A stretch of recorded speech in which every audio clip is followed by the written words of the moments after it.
Zion and the Kindness Stone. In the quiet hills of St. Mary, little Zion lived with his mom and dad. Zion loved to run barefoot through the grass and climb the big guava tree behind their house. But this Friday was different. Mommy, why me can't play the tablet today? Zion asked. Today is Good Friday, Zion, she said gently.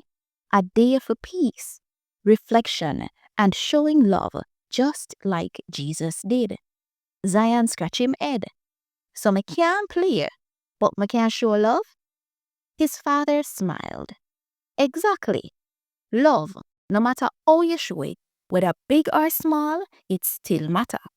Zion then thought to himself and got an idea. He ran outside to his favorite spot near the big guava tree where shiny stones rested in the grass. He picked up one smooth white stone and whispered to himself, "Me I go call this the kindness stone." Zion took up the stone and looked around. First, him see him neighbor, Miss D, struggling with her shopping bag. He ran over. "Miss D, let me help you." She smiled, big.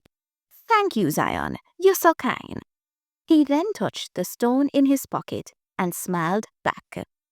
Next, Zion found a little boy crying near the gate. "My truck mash up," the boy said. Zion stood beside him. "Me can share mine with you." The boy grinned. "For real?"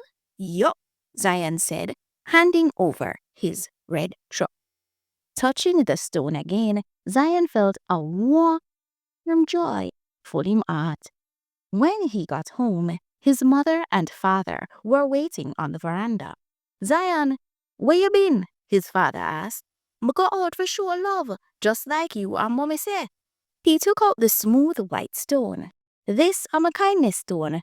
Every time I do something nice, I hold it tight so I remember why me I do it." His mom smiled. "Zion, that's what Good Friday is all about. Jesus give love and now you're doing the same." His father lift him up high and say, "I'm proud of you, my little champion." As the sun dipped behind the hill, Zion looked at the sky and whispered, "Thank you, Jesus, for love. I promise to share it every day."